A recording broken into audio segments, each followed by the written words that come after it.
Welcome to the Leo.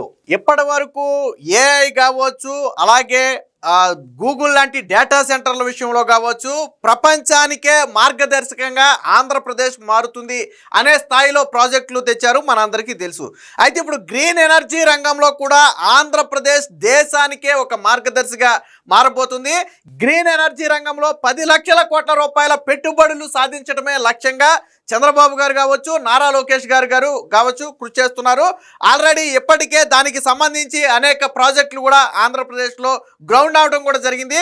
ఏదైతే జగన్మోహన్ రెడ్డి అడ్డాగా చెప్పుకునే కడప జిల్లా ఉందో, ఆ కడప జిల్లాను కూడా పరిశ్రమలతో కూటమి ప్రభుత్వం నింపుతుంది.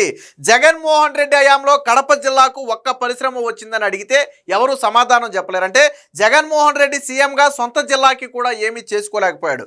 కానీ కూటమి ప్రభుత్వం వచ్చిన తర్వాత చంద్రబాబు గారు, నారా లోకేష్ గారు అక్కడ కడప జిల్లాకు కూడా పరిశ్రమలు తీసుకువచ్చి స్థానిక యువతకు ఉపాధి అవకాశాలు కల్పించడమే కాకుండా స్థానిక రైతులకి వెన్నుదన్నుగా కూడా నిలుస్తున్నటువంటి పరిస్థితి. ఏదైతే సెయిల్ ప్రాజెక్టు 11 నెలల క్రితం ప్రారంభమైనటువంటి ప్రాజెక్టు, గత ఏడాది దాదాపుగా ఇదే సమయానికి ప్రారంభమైనటువంటి ప్రాజెక్టు ఈరోజు పూర్తి చేసుకుని పని కూడా ప్రారంభించింది. ఆ కార్యక్రమంలోనే నిన్న నారా లోకేష్ గారు కూడా పాల్గొన్నారు. ఇది కడప జిల్లా కోడూరు వద్ద 2400 ఎకరాల్లో ఏర్పాటు చేసినటువంటి గ్రీన్ ఎనర్జీకి సంబంధించినటువంటి, అంటే సోలార్ ప్లేట్లకు సంబంధించినటువంటి ఆ ప్రాజెక్టు. ఈ ప్రాజెక్టు తయారీ సమయంలో కూడా 1000 మంది యువతకు ఉపాధి కల్పిస్తే అందులో 80% మంది యువతను లోకల్గా ఉన్నటువంటి యువతనే తీసుకున్నారంటే ఈ ప్రాజెక్టు లోకల్ యువతకు ఉద్యోగ కల్పన కల్పించడం మీద ఎంత దృష్టి పెట్టింది అనడానికి నిదర్శనం. నిన్న లోకేష్ గారు కూడా మాట్లాడుతూ అదే చెప్పారు. సో మొత్తం ఉపాధి కల్పించిన దాంట్లో 80% స్థానిక యువతకు ఉపాధి కల్పించడం అనేది చాలా సంతోషంగా ఉందని చెప్పారు. అదే సమయంలో అక్కడ రైతుల నుంచి దీర్ఘకాలిక లీజుకు తీసుకుని వారి పొలాలను వీళ్ళు లీజుకు తీసుకుని వారికి కూడా ఆర్థికంగా తోడ్పాటును అందించారు. ఇదే విషయాన్ని కూడా నిన్న లోకేష్ గారు చెప్పారు. వాస్తవానికి ఈ ప్రాజెక్టు ఎంత ఫ్రెండ్లీ నేచర్తో జరిగిందంటే ఈ ప్రాజెక్టులో పనిచేసే వాళ్ళు కావచ్చు, ప్రాజెక్ట్ యాజమాన్యం కావచ్చు, అక్కడ స్థానిక యువకులతో కావచ్చు, స్థానిక ప్రజలతో కావచ్చు మమేకమయ్యి ఈ ప్రాజెక్టు వల్ల కలుగుతున్నటువంటి లాభాలేంటి, వారికి దానివల్ల వచ్చే ఉపయోగాలేంటి అనేది చెబుతూ వారితో మమేకమై ఈ ప్రాజెక్టును 11 నెలల్లోనే నిర్మించడం అనేది ఖచ్చితంగా గొప్ప విషయం. దాదాపుగా 3000 కోట్ల రూపాయలతో ఈ ప్రాజెక్టును అయితే ప్రారంభించారు. ఈ ప్రారంభానికి నిన్న లోకేష్ గారు కూడా వెళ్ళారు. దీనికి సంబంధించినటువంటి వార్త కూడా ఒకటి వచ్చింది, ఒకసారి చూద్దాం. క్లీన్ ఎనర్జీకి చిరునామాగా ఏపీ దేశవ్యాప్తంగా అందించే స్థాయికి ఎదుగుతున్నాం. సెల్ సోలార్ ప్రాజెక్టు ప్రారంభ సభలో మంత్రి లోకేష్ జగన్ పని అయిపోయిందంటూ ఎద్దేవా. సో ఇక్కడ ఆంధ్రప్రదేశ్ కేవలం మనకు కావాల్సిన విద్యుత్ని మనం ఉత్పత్తి చేసుకోవడమే కాదు, ఈ క్లీన్ ఎనర్జీనికి రేపు అవసరమైతే దేశానికి ఉత్పత్తి చేసే స్థాయికి ఆంధ్రప్రదేశ్ ఎదగబోతుంది. రాబోయే 2-3 ఏళ్లలో అది జరగబోతుందని నారా లోకేష్ గారు కూడా చెప్పారు. ఇప్పుడు రాష్ట్రం స్వచ్ఛ ఇంధనాన్ని, అంటే క్లీన్ ఎనర్జీని వినియోగించడమే కాదు దేశానికి సరఫరా చేసే స్థాయికి ఎదుగుతుంది అని లోకేష్ అయితే పేర్కొన్నారు. హరిత ఇంధన విప్లవానికి నాయకత్వం వహించడానికి రాష్ట్రం సిద్ధంగా ఉందని పునరుద్ఘాటించారు.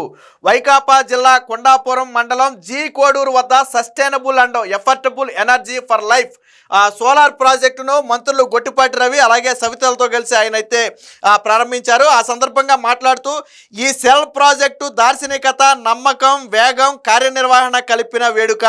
3000 కోట్ల పెట్టుబడితో 2400 ఎకరాల విస్తీర్ణంలో ఆ కంపెనీ సొంత ప్లాంట్లలో తయారైన 12 లక్షలకు పైగా అధునాతన టాప్కాన్ బైఫేషియల్ సోలార్ మాడ్యూల్ ఏర్పాటులో 600 మెగావాట్ల విద్యుత్ ఉత్పత్తికి సిద్ధమైంది. 11 నెలల్లోనే ఈ ప్రాజెక్టు పూర్తయిందని ప్రశంసించారు. ప్రాజెక్టు నిర్మాణ సమయంలో 1000 మందికి పైగా ఉపాధి లభించగా అందులో 80% మంది స్థానిక యువతే ఉన్నారని హర్షం వ్యక్తం చేశారు.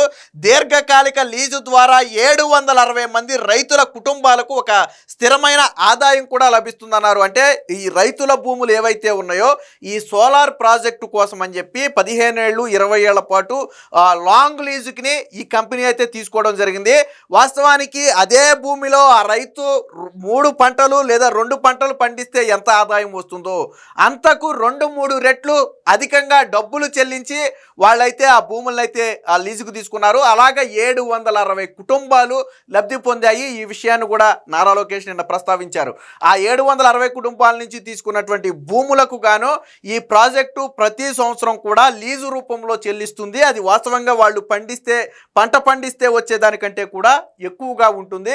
సో రైతులు కూడా స్వచ్ఛందంగా అంటే రాష్ట్ర అభివృద్ధి కోసం కావచ్చు, రాష్ట్ర సంక్షేమం కోసం కావచ్చు, వాళ్ళ భూములను త్యాగం చేశారు. ఒక రకంగా ప్రాజెక్టుకి ఇవ్వటం అంటే ఒక రకంగా త్యాగమే. కాకపోతే ఏంటంటే ఇది పూర్తిగా గవర్నమెంట్ స్వాధీనం చేసుకున్నటువంటి భూములు కావు, కేవలం రైతుల నుంచి లీజుకు తీసుకుని వారికి ఇచ్చినటువంటి భూములు. సో రైతులకు కూడా లబ్ధి చేకూరుతుందని నిన్న చెప్పడం జరిగింది.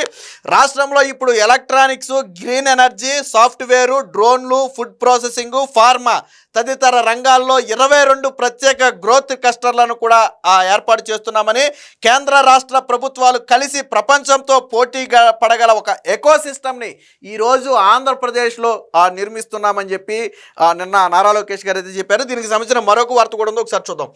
So CBN brand, speed of doing business, double engine bullet సర్కారు వల్లే ఈ పెట్టుబడులు సాధ్యమవుతుందని, పరిశ్రమల స్థాపన, ఉద్యోగాల కల్పనలో విజయ పందాన నడవడానికి ఇదే కారణమని చెప్పారు. ఏ కంపెనీ అయినా పెట్టుబడి పెడతామంటే, ముందుకు వస్తామంటే ఒక్క వాట్సాప్ కాల్ దూరంలోనే తాను ఉంటానని, ప్రతి ఒక్కరికి కూడా నా తలుపులు ఎప్పుడూ తెరిచే ఉంటాయి, నేను ఎప్పుడూ వారికి అందుబాటులోనే ఉంటానని కూడా మంత్రి నారా లోకేష్ అయితే నిన్న చెప్పడం జరిగింది. సో ఈ కార్యక్రమంలో జమ్మలమడుగు ఎమ్మెల్యే ఆదినారాయణ రెడ్డితో పాటు మాజీ ఎమ్మెల్సీ అయినటువంటి బీటెక్ రవి, ఇతర టీడీపీ నేతలు కూడా పాల్గొన్నారు. ఇదే సందర్భంలో లోకేష్ కొన్ని సెటైర్లు కూడా వేశారు. ఎందుకంటే అది జగన్మోహన్ రెడ్డి సొంతగడ్డ.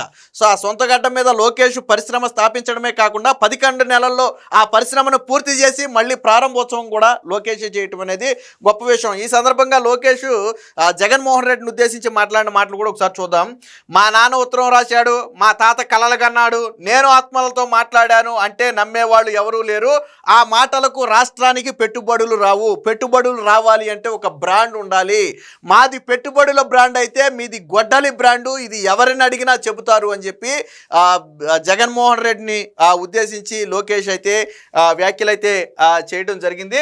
మొత్తంగా సెల్ సోలార్ ప్రాజెక్టు ప్రారంభోత్సవంలో మంత్రితో నారా లోకేష్తో పాటు ఇతర మంత్రులందరూ కూడా ఇక్కడ పాల్గొన్నారు.